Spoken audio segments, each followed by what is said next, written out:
welcome to Diary of a Disbled Las Vegas edition. Whew. Am I freaking exhausted from EDC? I'm glad I got like about a 4-hour nap before I hit the road to head back to my friends in Henderson. Whew. I learned a lot about my music taste and DJs at EDC, and I learned about the crowds. The different DJs attract different types of people. I heard a little bit about this before, but I didn't really understand or really know or experience it until EDC this year. Last year, I don't remember much. Let's just put it at that. I had a lot of fun, but I couldn't make it all the way through last year, and I don't remember as much. And I was also stuck with two people that had different tastes, and I had to follow them around, and I was a lost puppy last year. But now that I experienced it last year, knew kind of what to expect, that's why I decided to go solo this year, because I'm like, okay, now that I've been to it once and I know what to expect, I know what I'm dealing with, and I knew how to prep ahead of time. Preparation is key. I know I almost was prepared for everything, but there was just a couple things that I could improve upon. And good, bad experience. I had a couple of mishaps, actually a lot of mishaps, mostly during the first day and a half. And it was mostly just to do with my trailer. I haven't used my trailer in over a year, and there's so many little things that are just kind of busted and broken on it, and it was annoying to say the least. So my first day and a half, I didn't enjoy anything with that camp or anything. I was just trying to acclimate to the heat without having any AC. I used over a quarter tank in gas because I napped in my car with my car running and on, because I just could not cool down for the life of me. But I learned things from the first day, and with the way that things went wrong, I ended up having to get rushed off to medical because I needed a saline bag. I was just so dehydrated. I wasn't really ready. My body wasn't ready or really acclimated enough, but after day one and after getting that saline bag, I learned how much I had to hydrate, even though I was still slightly dehydrated the whole time. I did not take any caffeine to help dehydrate me. But I just couldn't drink enough water in this desert heat. No matter what I did, I just could not drink enough water. I'm so excited to make my first post update after EDC. I have so many more videos. I really want to learn how to edit some and splice some of these videos together and edit out some unnecessary parts that I repeated myself in. But overall, it was seriously one of the best experiences of my life. I'm getting happy tears because it was so flippin' fun. And it's all are welcome there, even the jerks. There's going to be jerks no matter what, wherever you go. I have to get off at 2 miles, make sure I don't miss my exit. But also, this Vegas traffic is different from back home. I can tell you that. And also hauling a trailer is kind of more difficult, especially on highways I don't know very well. And then trying to navigate which lane I need to be in at the right time, because there's so many drivers, and a lot of people don't want to let you in. No matter what state you're in, a lot of the truckers are just selfish jerks, and they just don't want to let you in. Me, I will stop traffic until I get in. I'm a jerk like that, because I will just stop with my blinker on or slow down to a crawl, so everybody's trying to get around me, because people are ticked off behind me because I'm slowing them down. Well, other truckers need to let me in. That's my a-hole move when I'm driving. I'm not going to miss my flipping exit. And if I do, man, it's so much harder to turn around with a freaking trailer. I can't back up with the crap of this trailer. I'm horrible at backing up with trailers. That's why I just try to avoid all backing up at all costs. Otherwise, it will take me flipping hours to turn around and back up. And I still can't back up that straight. It just takes practice, and if you don't use it, you lose it. Alright, but anyway, enough about the driving and trailer talk. EDC. EDC was just a freaking blast, and I met some of the best people that I met online. We did some candy trades. I got some badass cups. I got some badass perlers. There's some shenanigans that went on. Playing blackjack. I lost a couple of hands where I didn't have enough to bet. So the dealer, I agreed to it. I was confident because I was doing pretty decent off and on throughout the last 3 days doing it. So I was like, alright, I'll humor the dude. Even if I do lose, I was willing to go that far. So, well, you know all those googly eyes I got? There was this badass cup I wanted. I never did end up getting it. I ran out of enough things to bet. But I was betting some high big items.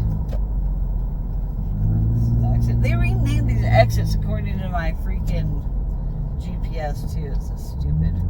It said I needed exit 59 and this is really exit 20. Like, when the hell they changed the numbers to these highways? I don't flipping know.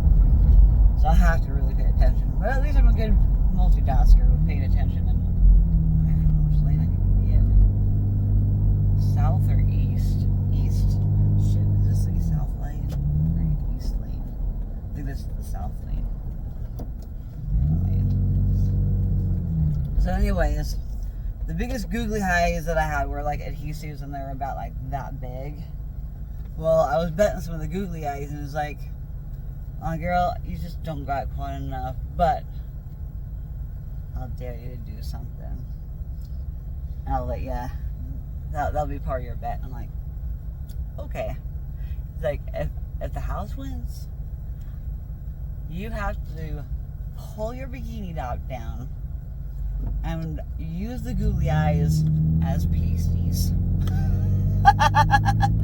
Well, I won that hand, but I ended up losing that one immediately. Okay, this needs to go straight. These are wacky lanes, man. Well, I had to, and I had to leave my bikini top down with these googly eye pasties until I was done playing poker, and that was like a long time. I was just like, meh, whatever. I had pasties that I couldn't find anyways, and I was gonna wear the pasties, and man, that would have like totally destroyed the bet too. But I was like, alright, I'm confident enough with my body that, you know what, these googly eyes will cover up my areola and lips, so why not? There's other women that don't have anything on, and I definitely saw a few nips shoot the other lane. Come here, car. I only have a couple blocks to go. 1 mile. Alright. And then the next bet kind of upped the ante. But it was only for 1 round. And I did win whatever it was. It wasn't the cuff that I wanted for this next loss, the dare that I had to do. Which it was flipping hilarious. It was freaking funny. I could not stop laughing when I did actually lose and had the same bet.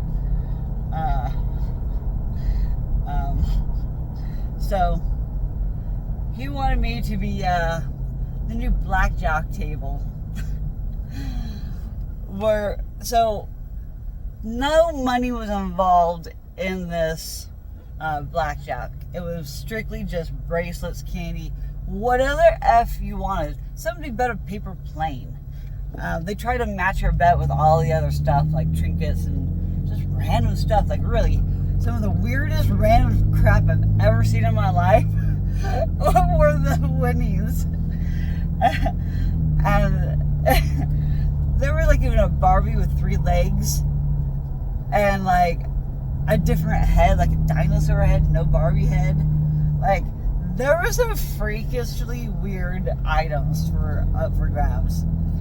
I have, I think, some videos of some of the items that you could win, but I mostly took some videos of other people's bets that they lost on. Like, I'm glad I didn't do the bet that this one lady had to do. Whew.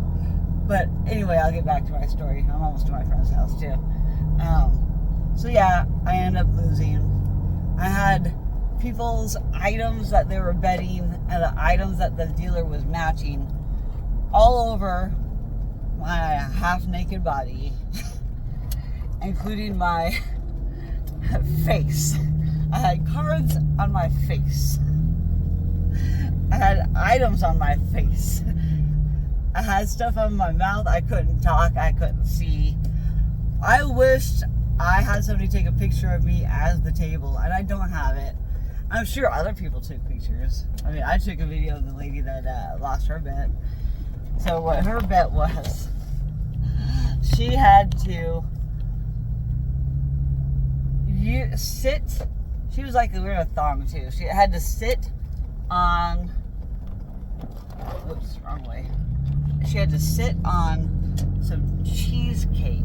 So the dude got some cheesecake and like some cupcake holder things, with cheesecake in it.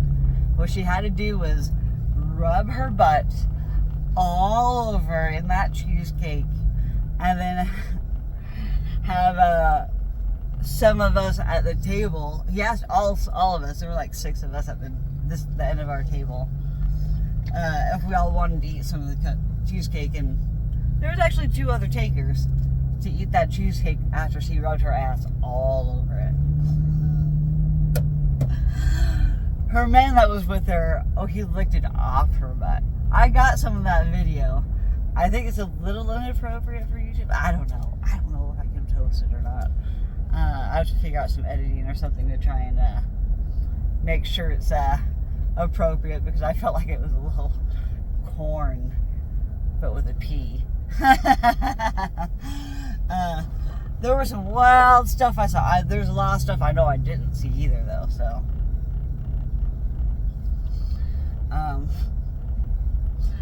but yeah, she had her man lick it off her butt and make out. She had to actually eat 5 for the people that didn't eat the cheesecake, including me. I didn't know if I had any allergens in that cheesecake, so I had to refuse. But I love cheesecake, and if it had been gluten-free, I was like, hell yeah, I'll eat some too. I don't give a shit. Just all in good fun. It was the fun zone. It was just freaking hilarious. I'm glad it wasn't me that lost that bet, though. I didn't want freaking an allergen all over my butthole. Or going up my crack after having to rub. I don't know how long she had to sit on it, but I think there was a time limit. She had to like go like this and rub all over it.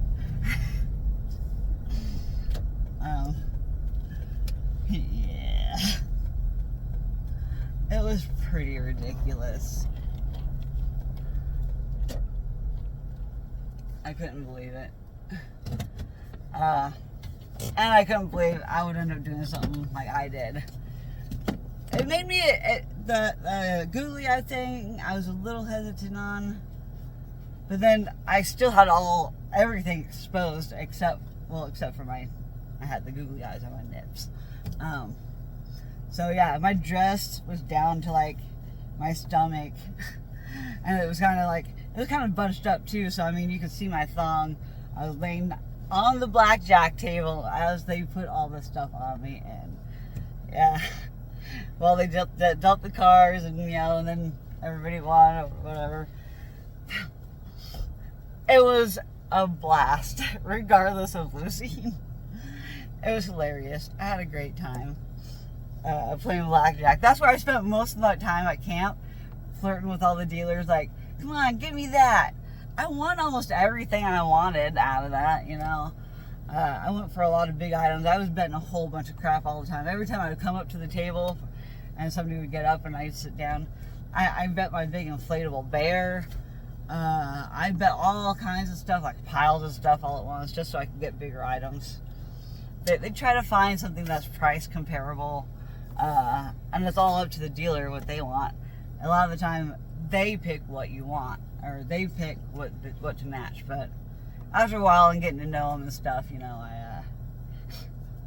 I mean, and also all the sexual innuendo jokes were hilarious.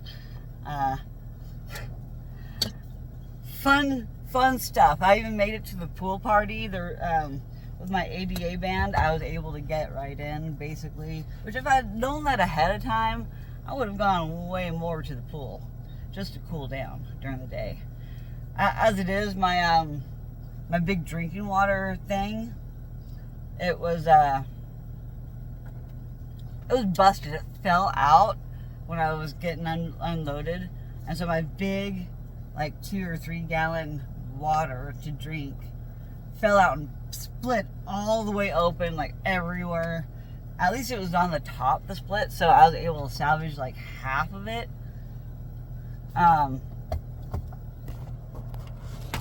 Hold on, I gotta pause this. Never mind, I can't pause it because if I leave the app, then it's gonna stop the video. And I just got a text from my friend. I'm not in front of her house, I'm already here. So whatever her text says, I have to wait a minute. She's gonna have to wait. It was just a good time. That water incident. My bicycle, I was pissed about. I have a flat tire on my back tire of my bike. I'm so pissed off that I could have saved a lot of my freaking walking around by having my bicycle to get to and from the festival from camp. Like, I seriously, when I got to camp and I went to bend over and squat, I didn't think I was going to be able to get up. Like, I had to like grab onto something. I kind of lift myself up from my body being so just worn out 2 nights in a row. It wasn't as, I don't know which night was worse. The ones that I closed down opening sets, because first night I only made it till 2:30 or about 2 a.m. at the festival. Second and third nights of the festival, because there's only 3 nights, I was there at camp for 4 days. I was not able to make it to the last sets, and the last DJ is usually going on around 4 a.m. So by the time they finish their set, the sun's already gotten up. And then they're having after parties, which I do have a video recording from inside my trailer this morning of the zoom, zoom, zoom rattling inside my trailer. It actually rattled my jar off the little shelf so much because of the vibration from the after party right in the mesa next to my campsite.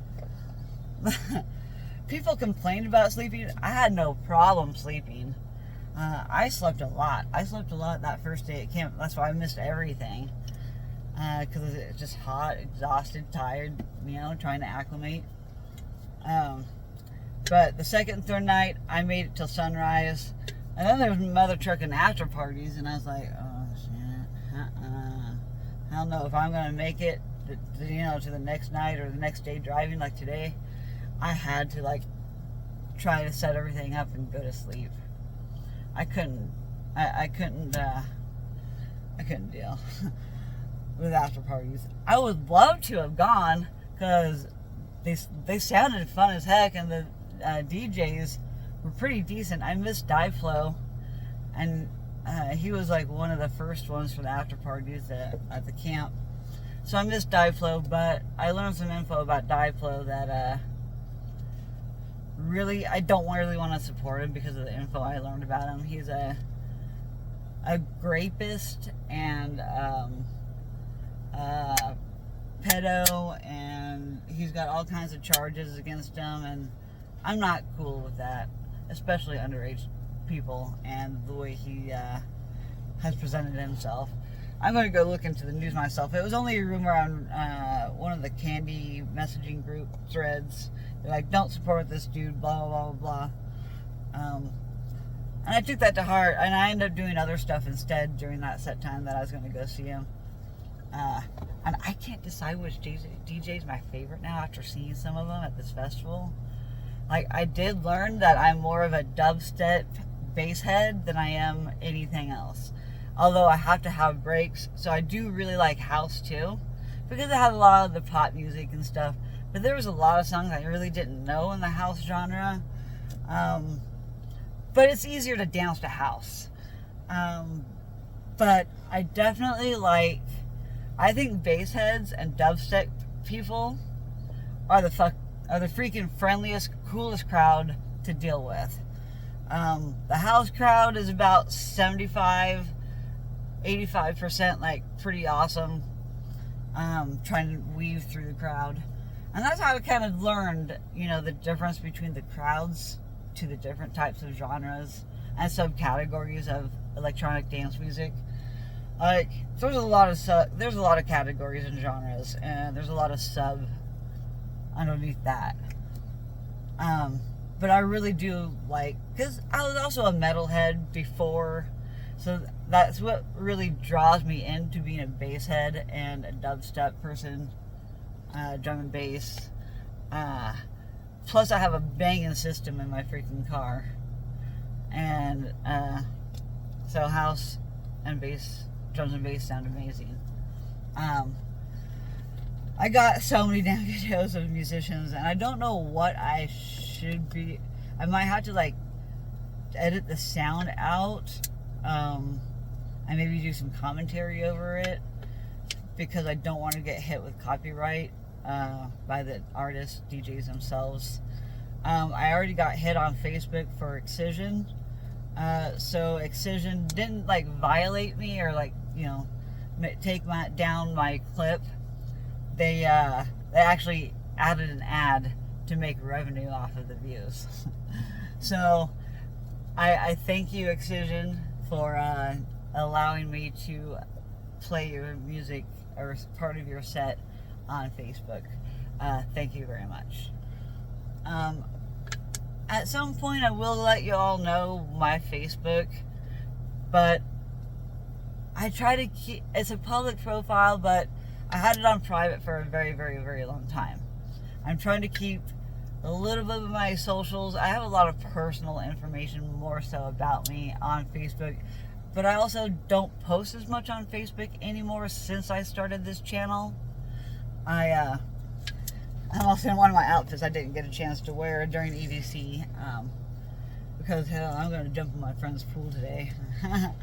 It's freaking hot. It's not as hot as it was. It's only like 89 degrees over here. It's like 91 over at the near Nellis Air Force Base, where the Speedway is, where EDC was held. I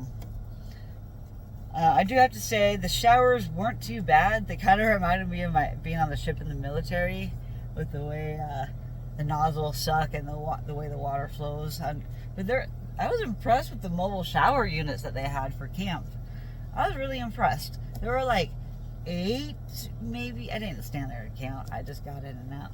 But there's probably like 8 in each mobile shower, like box thing, whatever they're called. So there's that. Now I gotta hydrate. I'm finally getting some caffeine. But I actually got the most sleep yesterday, and I think that's why I was able to last again. And the day before, the night when I only was able to stay till 2:30, I slept a lot that night too. So, and during the day, like I slept my butt off for like 2 days, even through all the do rattle, do rattle. Like, I took my Xanax and I was out like a light. Like, I didn't really want to buy any fast food, but I ended up, you know, I survived mostly off of protein shakes that the lady did my hair. Her name's Janae, a local here in Vegas, pretty much downtown. She did an amazing job. It held up pretty damn well. I actually washed, like, my bestie put all that body body glow UV reactive stuff all in my streaks to my scalp, which looked pretty freaking cool. I got so many compliments on my hair. My one outfit, I almost think I shouldn't have changed into my bodysuit last night, but I'm kind of glad I did because the breeze really, really picked up last night, and I would have been really cold, so... but I stayed pretty freaking hot in that crowd because I pushed my way up so close during the very last set last night for John Summit, back-to-back with Green Velvet. I'm pissed off I missed the regular John Summit set by himself because he was playing at the same time as somebody else, and I just could not make it across the freaking fest for that. Like, I just couldn't. I had to split up so many different DJ sets as it was. I could barely watch a whole set from one DJ because there was just too many to choose from at the same time, and I am all over the place with my music, taste. But I did realize I am more of a bass head. I spend a lot of time at Bass Pod and Circuit Grounds, some at Kinetic Field. I didn't really watch anybody at Cosmic Meadows. I didn't really, I checked out Sarah Landry at, I checked out Alice Wonderland and the Rhino Bus. It was a very, very small stage. But she also, a day or two before, had one of the big main stages. But I missed it because, again, another DJ was playing at the same time. Or I think it was I fell asleep too early and she was like late in the day. Whatever it was, I missed Alice in Wonderland. And then when I made it to Sarah Landry, that's when I found out that techno crowd are jerks. The techno crowd didn't want to let anybody through. They were so shoulder to shoulder, and I didn't get a good vibe from anybody that I couldn't find a good place to dance. And that's usually what I had figured out what to do when it comes to placement in the crowd. Some sets I sat in the ADA area because I could not, I couldn't dance and stand the whole entire time. I'm so glad that I did the ADA access because it allowed me to be able to sit and enjoy myself and rest up before I had to race across the freaking festival for another set. I wonder if my friend Amy knows I'm here. I'm gonna hear 10 minutes just talking away. But I really want to do this update.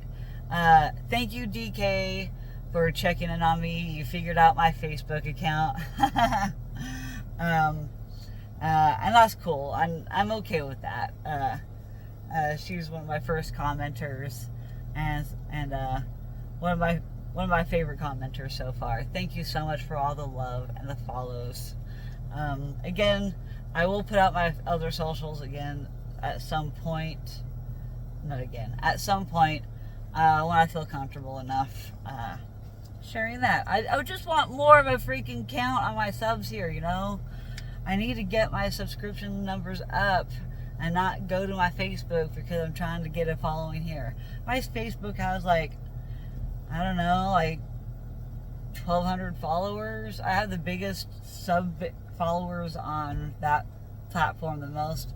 I've only got 250 or something like that on my Insta. And so YouTube is my second largest platform so far in my social medias.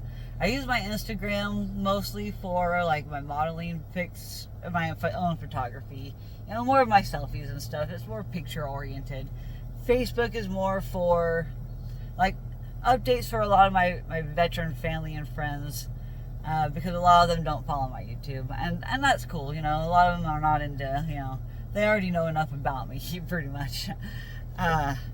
So it's more just touching base with a lot of those people. But I haven't forgotten about my Facebook followers. I just don't post much anymore over there. I used to do all my my long novel writing, life therapy stuff. It's just easier to do video, man. I'd much rather do video. It's quicker. I can get my point across. And I love showing off my freaking outfits and stuff too. I got a lot of compliments on that freaking teal white outfit. It was just bomb. I'm going to have to at some point use some of those pictures for my thumbnails for my EDC videos. So I have a lot of like close-up face, like dialogue, talking to the camera as I'm walking through the crowd. And I tried not to get too many other people, like, you know, I didn't get their permission to video them, but I mean, it's bound to happen. You're bound to be on somebody's video at some point in the background at these festivals. But yeah, I loved getting, I got some shots of the crowd. I loved getting the shots of the crowd when they were going wild during the drops, when the DJs did major drops.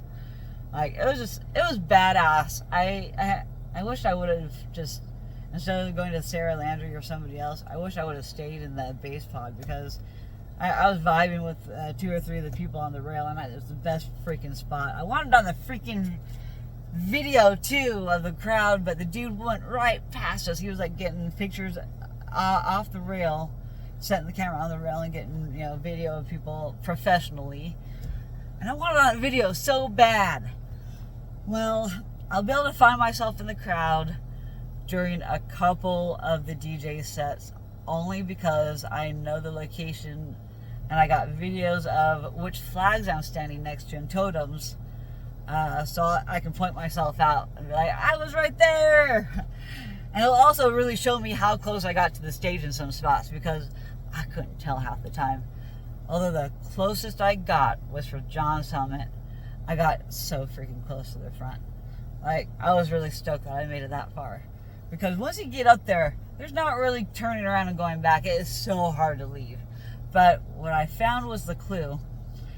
And it really pissed me off because there are so many of them that were happening. But the trains, when people are holding on to each other's shoulders or bags, so there's like 8 people in a row just squeezing through the crowd, and you're trying to dance and have a good time. And then there's like, and not anybody's like trying to tap or anything, so I don't, you know, I'm in my groove, you know. And then you got people like trying to like weave through and bump you, and it's like, oh, okay. Every time I accidentally hit somebody, I was like, I turned to them, I'm like, sorry, you know, and they're like, what, you know, do. And you know, just being considerate as a crowd is big, man. It's really big, you know. But I did learn, you know, just trying to get somebody's attention, just tap, tap, tap, and just point. They're like, okay, and they like let you go. Didn't get that in the techno crowd. That's what I gotta say to them. Although I did enjoy techno music, it's just a little too fast for me too. At the same time, to try and keep up, I can't dance as long. On house, I just want to dance all the time, but yeah, I just didn't know as many songs. I wish I could have sung along with a lot of people. So whenever the crowd started going wild, I'm like, oh, it's probably a good time to do a video, because I'm not sure when the transition is going to happen sometimes. And sometimes I cut my video off early, and I'm like, dang, I missed the big drop before the transition. Dang. But I got a couple good ones, so I'm not too disappointed. I don't know if I'm going to be able to do any of my music videos. I seriously have to learn how to like turn the sound off or something so I don't get hit copyright. Or maybe it's going to be in the background of me talking in these videos. I don't know. I don't know if they're going to be able to be allowed. We'll see. You know, I don't want to have my chances of monetization being taken away before I even get to monetization points. I haven't even checked my YouTube counts or numbers in several days. I've been just recording, charging the phone, recording.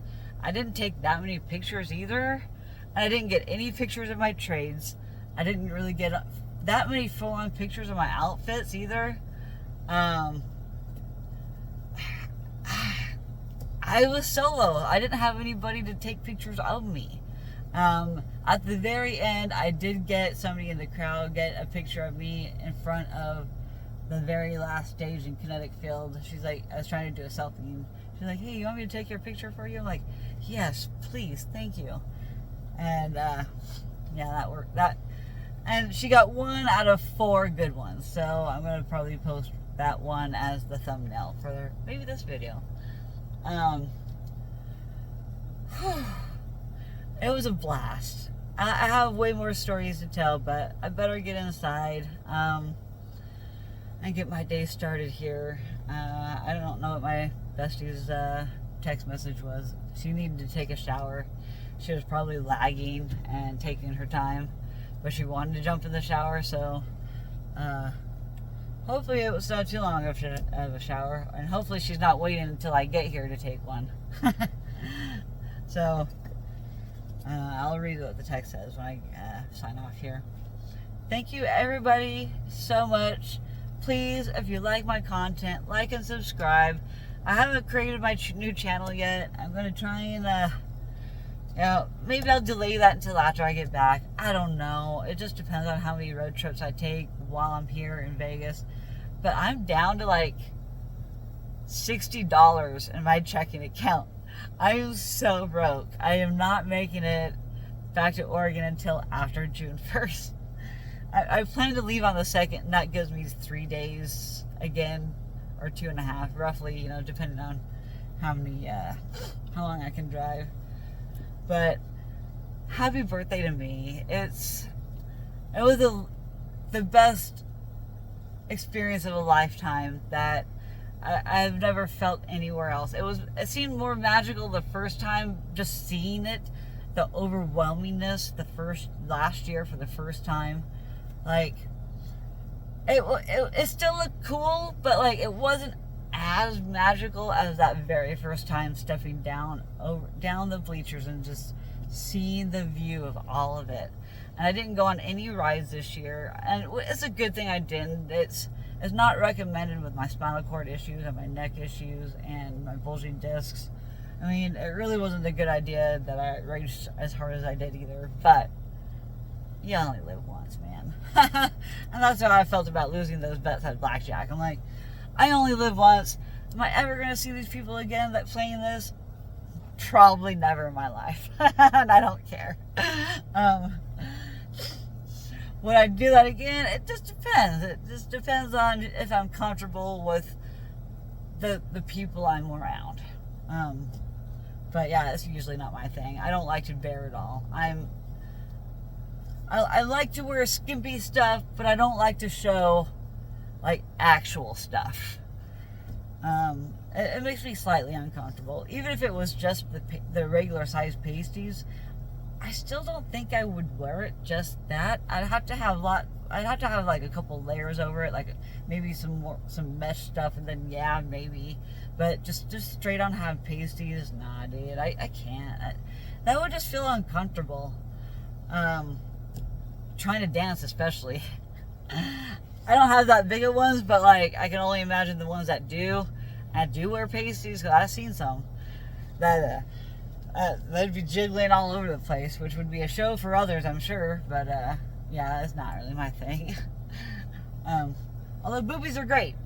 Who doesn't like boobies? I still like boobies, but I'm not into women in that way. I appreciate the beauty in them. I wish I had a little bit bigger of them, honestly, but the biggest I would ever want is B. I'm kind of in between, but I would love to have a full-on B. I think that would fit my body great, but I would never have a boob job unless I had booby cancer, and that is the only way I'd ever have a boob job. So knock on wood somewhere for me. I don't have any wood right here. But that's the only way I would ever have any kind of boob job. I like being natural, authentic, natural. I don't like fake things. That's why I don't use filters. I don't wear much makeup. I believe makeup should enhance, not take away from somebody's natural beauty. That's just the way I feel about it. But I appreciate, in an artistic way, the human body form. I believe it's art, and everybody's body art looks different. Nobody's the same, and I think bodies should be celebrated, no matter what you look like. bodies should be celebrated, and you should love your body. I don't love my health problems in my body, but I love my body nonetheless. It's just something that happens in life, and it's just a part of mine, and I accept that. It's just, I have to modify things. Just like having ADA. I still have all my bracelets on. I'm trying to figure out how I'm going to cut these suckers off, because I put them on way too tight. I couldn't get them over these damn sleeves and crap all the time. It's really pissing me off. And then my VIP freaking bracelet kept overlapping with my camp one, so you couldn't see both of them, and I had to keep like screwing around with them. Like, they're trying to like overlap so much, and everywhere you go in VIP, and there's a VIP area almost next to every single stage, so you have to scan your wristband every time to go in these VIP areas. And the VIP areas have the best restrooms, though. It's the way to go. If I ever go to festivals, that's the only way I'm going to go.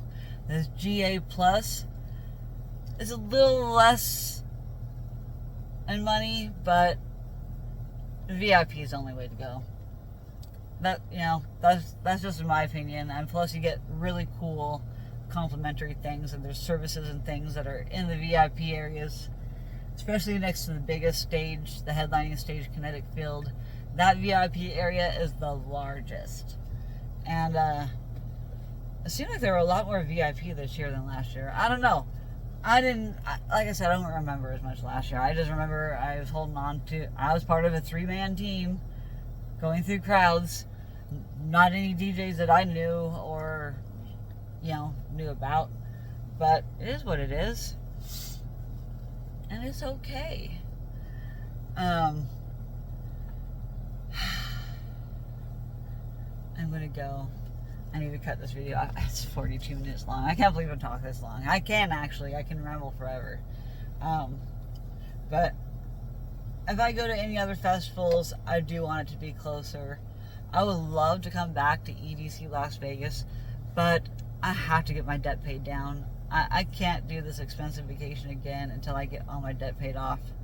That way I do have the money to be able to do it. I'm just living paycheck to paycheck right now because I've racked up so many bills. Paying for all this crap leading up to this. I probably had spent upwards up to about $5 to $8 grand altogether, with like the gas included, the food, the supplies, the VIP ticket, the camping ticket. I'm afraid to really add it all up. I really kind of don't want to know. Kind of like, I don't know how much I spent on my Alice in Wonderland sleeve. It took 2 years to do. 8-hour sessions almost every freaking time. And I had to wait weeks in between to let it heal so he wouldn't overwork my skin. It's a slow process to do a sleeve.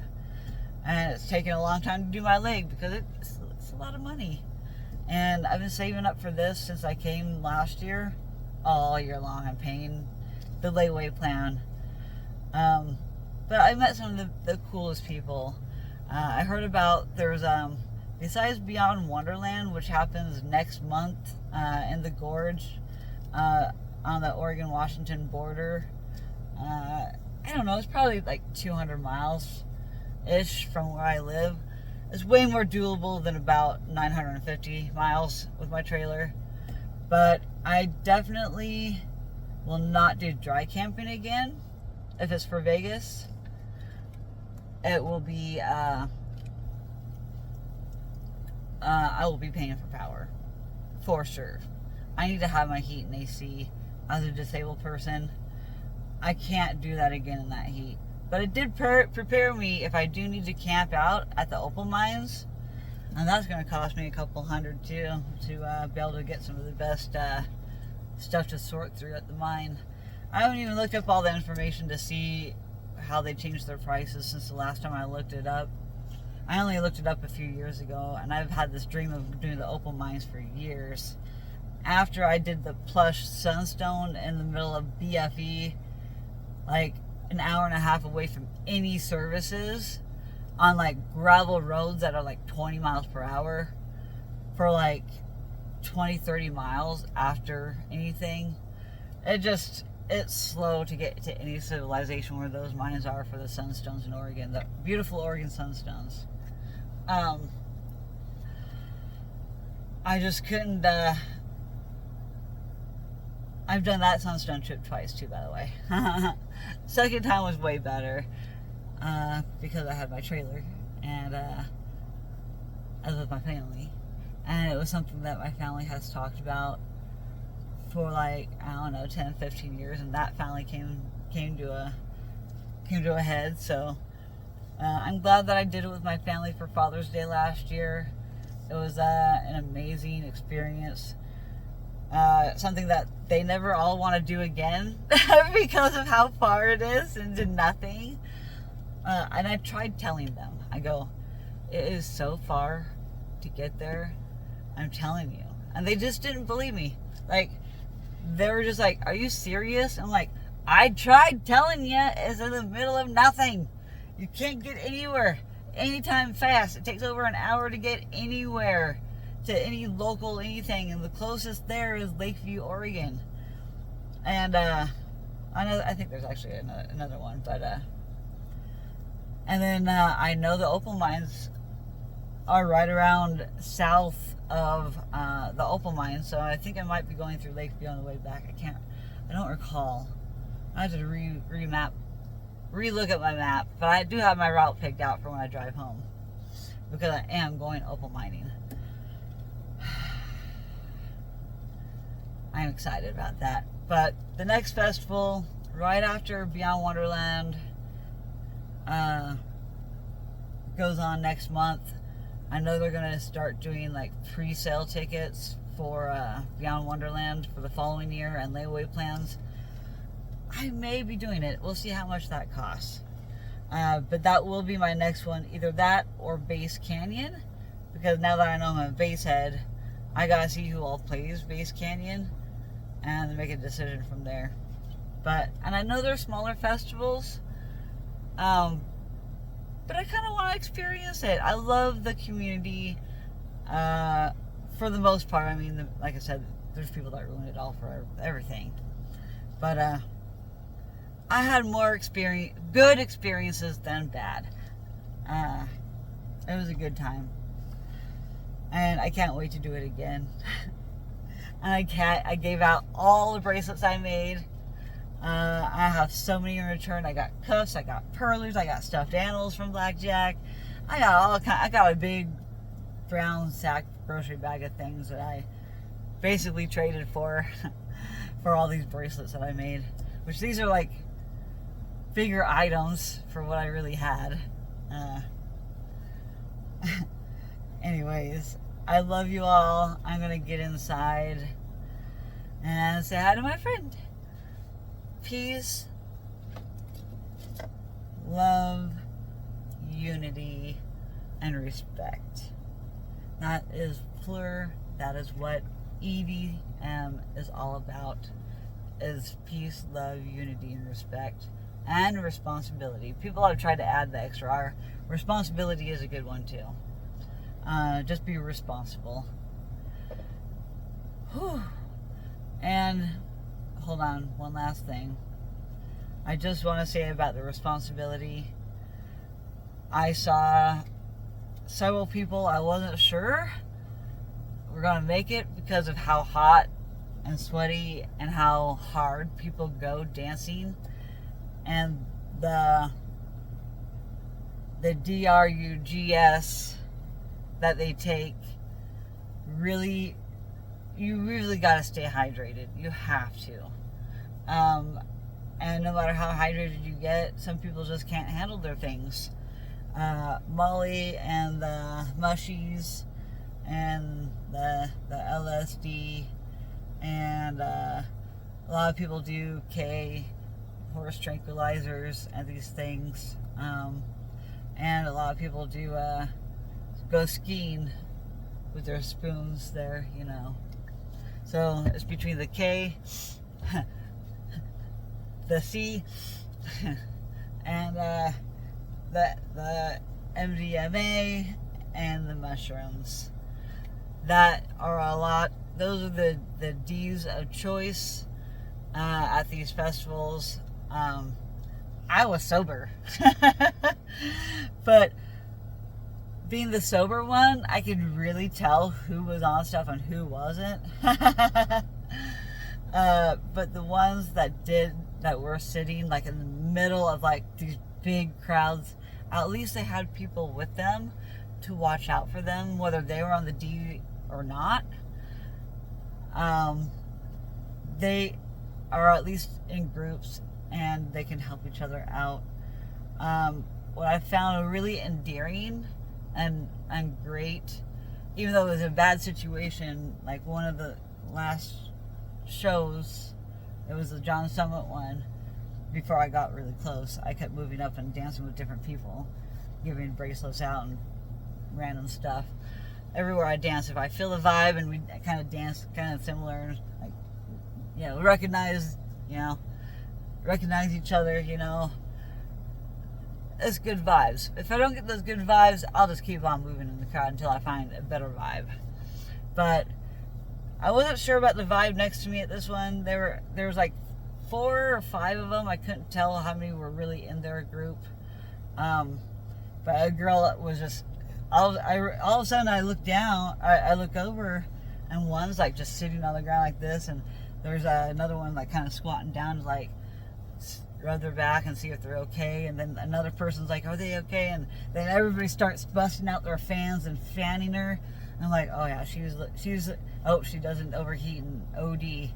Let's get some air on it. I started waving my fan as much as I freaking could. Like, you know, it's all about helping each other so you don't get into those dangerous situations. Another dude got some kind of like towelette or something and got it drenched in water and put it on her back. I was fanning, and then the one girl that was definitely with her, the look of concern on her face, she was really upset looking, but she also was in the fight or flight response because of maybe she was on something, maybe she wasn't. I don't know. Because she had sunglasses on, but I bet she was on something too. I think all of them were in the group that had the girl on the ground. But other bystanders, we all just start helping fan her. There were probably 5 or 6 people, maybe 8 at total at one point, trying to help her to make sure that she doesn't hit danger and really do start, you know. And then there's other people like, hey, do you need Narcan? Do you need something? You know, I couldn't tell what they were saying, but like there were definitely a lot of concerned people. Like, hey, you know, I just kept fanning, and the girl that looked really concerned, she just looked in shock. She just didn't know what to do. She wasn't fanning there. She was just kind of just standing there, like looking really upset and just, you know, kind of scared. So I tapped her on the shoulder. I took off her bracelet and I said, for her, give her this bracelet when she's okay, you know, kind of thing. And she was like, oh, thank you. And then I took another one and I did the peace, love, unity, and gave her one. And she was just like so happy, tears, and like gave me a hug. She was like thanking me so much for helping fan her friend. Like, it really is about community and helping. Like, it makes me happy. I like teary-eyed. Like, just I'm happy that we look out for each other, no matter what. You know, we're all there to have a good time, and nobody wants to see anybody go have those kind of situations. So I'm really thankful that after maybe 10 minutes, she finally got back up, and then it's like everybody's like clapping, and we're like, yeah. And I gave her friend a big hug. I'm like, have fun. And then I ended up just moving up in the crowd. I kept moving up after dancing a little bit more. But I just wanted to like hang out like another couple minutes before moving on.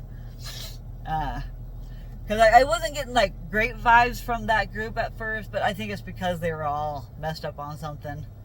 Most likely MDMA. Because that's the danger zone when you're so hot and sweaty and you're dancing and you're not hydrating enough, or you're drinking too much water, which can really mess you up too. So it's all about just trying to maintain your body temperature, because it won't maintain itself. It's all jacked up when you're on that stuff. And it's just so easy to overheat and like get OD.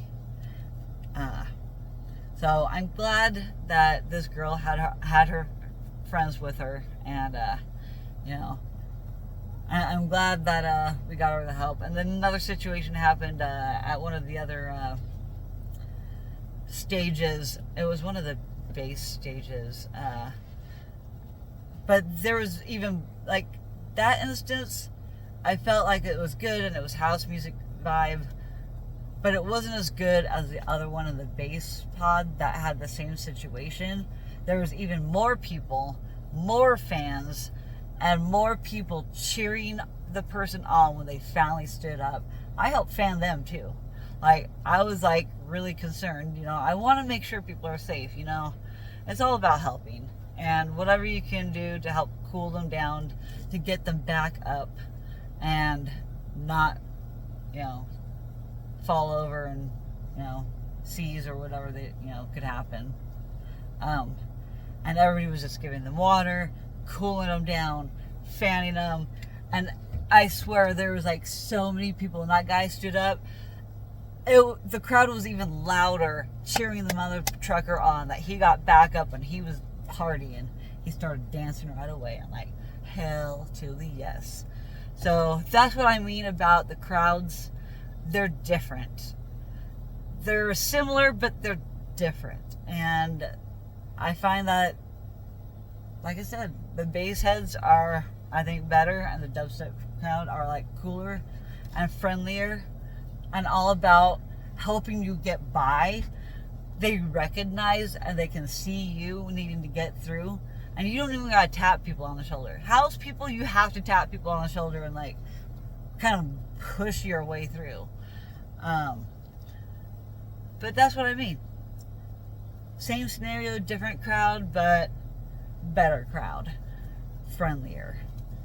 More out, looking out for others. Techno, those people are all snooty and like all about themselves, and they don't care about anything. But I don't know what it is. I don't know why it's like that, but that's just my experience with that. Maybe other people have had other experiences with like the opposite. I don't know. It may just depend on you and your energy, on how people respond to you. I tried to have a smile on my face. I appreciated the trains of people that were fanning as they went through. So it's like, thank you for letting us through. Let me cool you off at the same time. That's what I call awesome. And I saw a lot of that more in the base area too. I was gonna say, that's just what I learned. That was an hour-long video. Hope you all stayed tuned. I hope this was entertaining and also informational about what it's like at an EDM festival. This was only my second time. I learned so much. I know what I need to do if I go to one again. VIP. Camping with energy. It's going to make a huge difference. But it's probably going to be another year or two, probably 2 or 3 even, before I get back to the Vegas one. But I do plan to do these festivals until I can no longer do it anymore. But with the way they're inclusive for everybody, including ADA, it makes it that much more manageable. And, you know, people are pretty chill. But I know what my favorite outfit is now, and I got the most compliments. People coming up and just telling me, you're so beautiful. Like, it's such a confidence boost. Like, not that I really need it, but it's nice. It's really complimentary. It really makes me feel good that, you know, I pick out awesome outfits. And it's nice to get complimented again, because I feel like I do have a good sense of fashion for my personality. I think how I dress matches me. But a lot of the time, I don't really go many places to get really dressed up, so I try to balance my life between fun outfits and skimpy outfits and comfortable outfits, lounging outfits. But yeah, I'm not into like doing my own fashion line or anything like that. That's just way too complicated. But that's why I get crafty and do my arts with my freaking beads. And I have to say, here's a little bit of my ego, narcissism kicking in. I think a lot of my bracelets were way cooler than a lot of other bracelets I got in return. I think I made better. I have better bracelets and better charms, man. I put more money into it. So I really do think that I could do a killing with my bracelets because I did have so many different things. Although I saw one guy, and it was kind of accusationary, so I kind of came at him in a wrong way because of how he responded. And I'm like, I didn't mean to like offend him by any means, but whatever. The little bouncy ball, like weird, like Dollar Tree found the like squishy dude with like little arm things, I don't know if I got any pictures of it. I think I showed it in my videos before. I don't know. But anyways, if the Dollar Tree has them, I'm going to go buy some more because one other dude loved that I was wearing it last night. I was hoping that I would find somebody that would just die over it. He was just like, that is so cool. And I was like, you know what? And I was like, he was just like gawking over it. He was just so like, oh my gosh, that's so awesome. I'm like, you know what? Here you go. He's like, no way. I'm like, yes, it's all for you, man, because I was waiting for somebody just like you. It's meant for you. It's yours. He was so freaking stoked. He gave me the biggest freaking hug, and his girlfriend did too. They're like, that's so cool, thank you. Like, it was awesome. Like, and that was also in the dubstep bass pod kind of crowd. Like, it surprised me. I thought it would have been somebody else or some girl or somebody. But no, this dude really liked it. I actually, playing blackjack, all the bracelets and stuff I lost, or somebody I gave the bracelet to lost it at blackjack and gave it away at blackjack. The dude next to me, it was going to be one of his winnings. Like, he was matched that. He put out like 3 or 4 pieces of candy. So then the dealer put 3 or 4 pieces of candy or even more down. And one of my bracelets was in that pile. I'm like, hey, I made that. And then I also recognized, and he was like, really? That's good. That's my kind of color combination. He's like, I want that. He ended up losing that hand too, unfortunately, because I'm like, damn, dude, that sucks. Because I made that. He's like, really? I'm like, yeah. So I make some cool shit. I make cool sheet. And then I also saw some of my necklaces that I made that I lost on purpose at the blackjack. There was just some things I wanted that looked cooler than what I made, and I wanted to get rid of the stuff I made so other people would enjoy it. That's what it's about. Now I have to start my stash all over. I have hardly anything. But I'm okay with that because I enjoy it. It's a therapeutic thing for me to do, and it gets me to be crafty, and I get it, I think it's kind of an art. It's an art form to be able to put the cool combinations together. And not all my bracelets have words. Some of them just have cool color combinations. But I have all the letters in the world of different shapes, different colors, different sizes. And then I got all these cool random charms. I really wish I could have made the owl ones for EDC, because I was like, man, those are perfect for EDC. But I didn't have time to make them. I didn't have time to make the ones with the soul stones either to give those out to people. So, these are just, maybe I'll upcharge on some of those because they cost more money for the charms. But this is helping me learn my pricing too. I'll get there. So now I gotta start making all my bracelets, and then all the farmers markets next year and in the fall.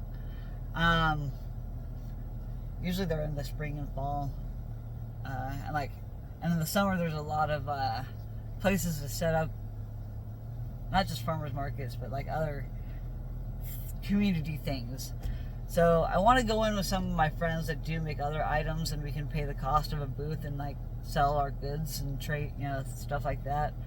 I plan to do that in the future. I have to start making a whole new stash for that though. I'm not getting rid of any of my trades. Like, those are mine. Like, I earned those by, vibing with people. But some of them are such crappy quality. Like, seriously. I'm like, man, the stuff I gave out, the stuff I got in return, I'm like, that's not a good one. But I got some really awesome ones too. But it's like one of those like unspoken words. Like, you shouldn't like trade the candy that you receive. It's just kind of like a respect thing. It was given to you for the vibe that person felt. But I feel like people just give me random ones a lot of the time because they didn't know what to give me. I picked ones that matched the outfit that people were wearing, and that's how I chose. And I'd be vibing with some people. A lot of the time I wasn't vibing with any of them, but I was just like, damn, this candy matches them, and I would just walk up to them and be like, hey. If people know, almost everybody knows that when you get tapped on the shoulder and go like this, almost instantly a big smile comes across their face, and they're like, and then they'll do it with me. Sometimes they had a trade, sometimes they didn't, but it was usually those random people that we didn't really vibe with, that I just walked up to and was just like, hey. And yeah, that's how it goes. And it really is a way to get over social anxiety, because there's a lot of people that I've seen in the candy making messenger group or post in the candy crafting worldwide united or whatever Facebook group. I've seen posts about people just being shy, or how do I go up and approach people. I don't know. I wasn't able to give any out because I don't. People are accepting. All are welcome. That's part of the whole EDC thing. There's signs, banners. All are welcome.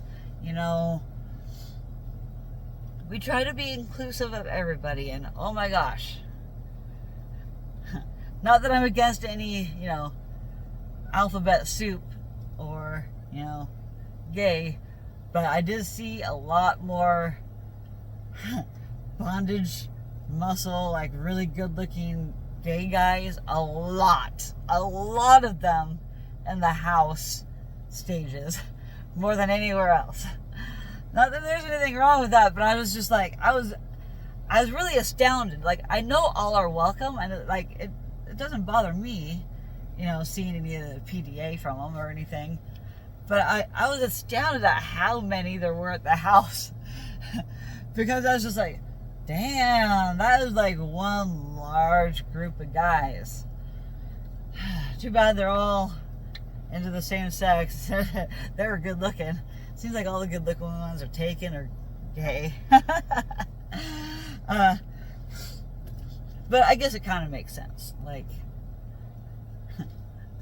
I don't know. I don't know too much about the community. I don't have that many close friends that are like that. Not that I'm against it. I don't know that many people that are. But more power to them. Well, I better let my friend know I'm here. I really do gotta go. It's an hour, 8 minutes in. I was going to quit at like 30 minutes, 45 minutes. Now it's an hour. Everybody, keep smiling. No matter what you do, anything is possible. You can make it happen. And know your limits. Know your body. That's all it takes. You just have to modify your life if you're disabled or have underlying conditions, chronic illness warrior. All it is all about modification and being comfortable with asking for help when you need it. A lot of chronic illness warriors and disabled people have like imposter syndrome, especially if they're invisible illnesses. It really takes people back, like maybe I can't do this, because, you don't know until you try. You don't know until you try. And I tried, and I had to go with somebody for the first time, so I knew how to navigate it. Like, I got to know where all the stages were pretty freaking quick because of how many different artists I like to see. And I was bouncing back and forth between Kinetic at one end, Circuit Grounds on the other. I wish I could just stay at one stage, but I can't. Yeah, I love all the different sounds. But I love you all. Please help me get to my freaking monetization. 500. I'm on the road to 500 subs. Please help me out. Spread my love. Spread my videos. Share, like, subscribe. I always hated watching YouTubers say all that stuff, but it really is a thing. I really do need to keep in the algorithm, especially since I haven't posted for over a week probably. Just, it takes forever to upload these videos, especially an hour-long one. This is going to take like 2 hours to process probably, if not more, to post. But I just wanted to give everybody an update. I made it safe. I had nothing, no harm happened to me. I had some frustrating situations happen with my trailer, but nothing that like ruined anything. Like, I did have a meltdown with my mattress getting soaked when I arrived, but I got help, and that's all it takes, is asking for help. And it's okay to ask for help. You're not alone. People are out there with all kinds of problems, mental, physical disabilities, impairments, and it's all in your mindset. You can do whatever you put your mind to. Keep at it. Never give up. Advocate for yourself and learn to love yourself. Be your own best friend. It really does matter. And the energy that you put off is what you receive. So if you have resting bee face or just a blank look or a meh, that's how people are going to respond to you, or not even, acknowledge you. But if you have a smile on your face, you nod at them, you smile at them, that's all it takes. Smiling is contagious. Laughing is contagious. Just keep going, no matter what. Life is too short to allow yourself to be defined by your illnesses or injuries or diseases. I try not to let it define my life, but I also use it to inspire others to just not give up. Never give up. Nothing is forever unless you end things, and that is forever. We don't want that. Please, take care of yourself. Take care of those that you love. Take care of everybody. Be mindful of others. You never know what somebody's going through or has been through.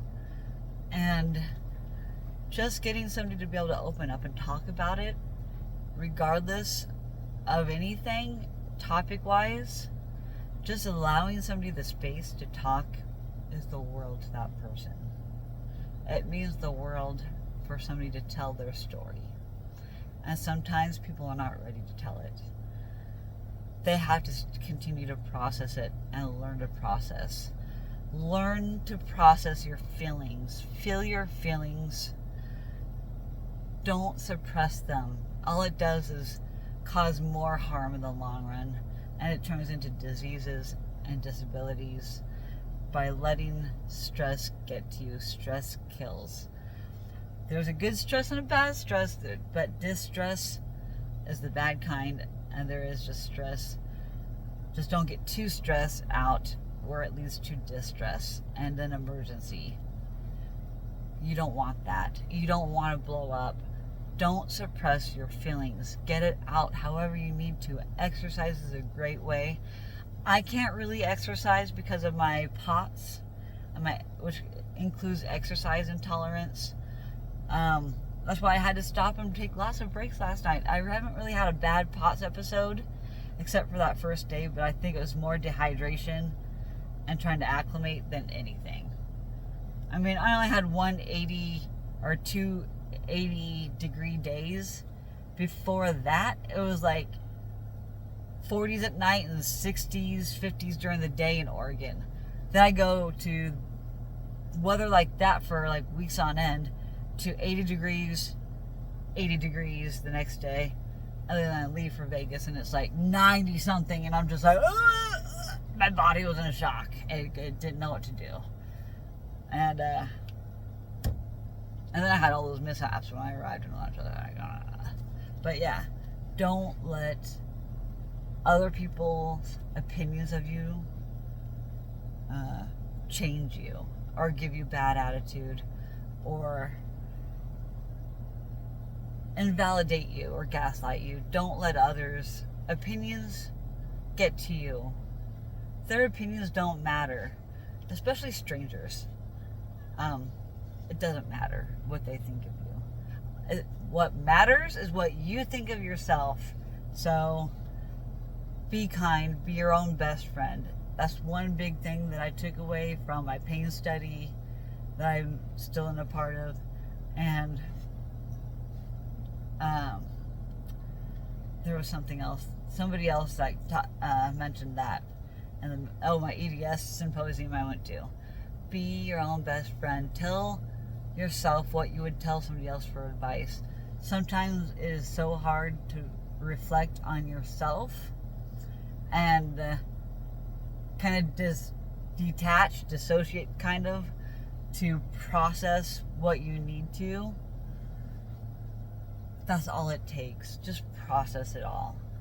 If you don't feel your feelings, it will come back to you tenfold, 100%.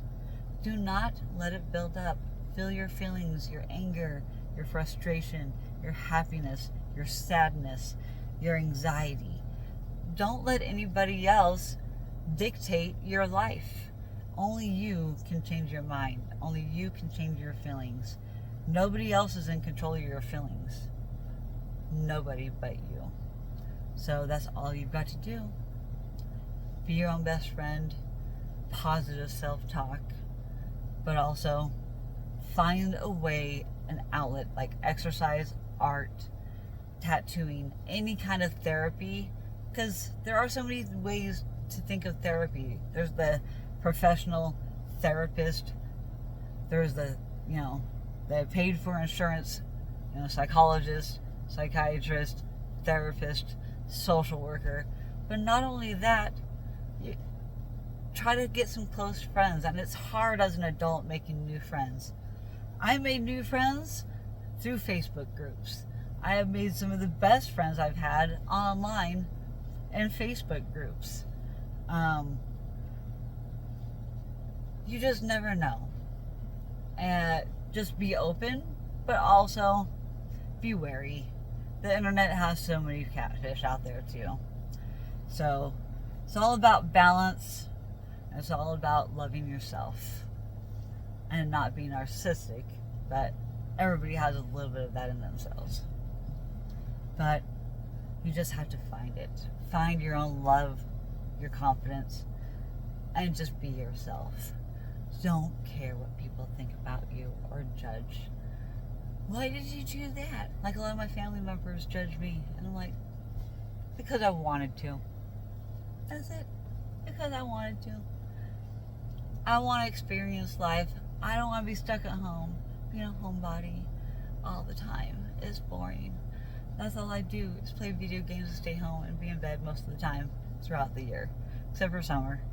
I try my best to get out as much as possible. Spring and fall, the weather's crazy in Oregon, so I never know what I'm going to get.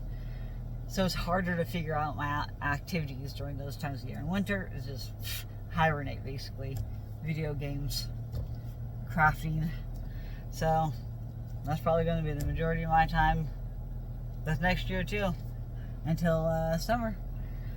And gosh, I wish I could figure out some camping trips, and probably already too late to reserve some good campsites. But I miss my dog. I don't want to go camping with my dog. And I got a lot of crap of repairs to do with my trailer. I'm so mad about my bike. I really wanted to ride it. I can probably take it down off my vehicle though, so I don't have to drive around and have it potentially stolen from the top of my roof. But actually, I have my bicycle lock on the roof, so they can't steal it. But I do want to see if I need to replace the tire or the tube. It could have just, I don't know. It could have a slow leak too. I don't know. I don't know why it's flat. It wasn't flat when I put it on. But, it is what it is. I'll try and figure it out, whether I'm in Vegas or there. But I have, things to do. Peace out, guys.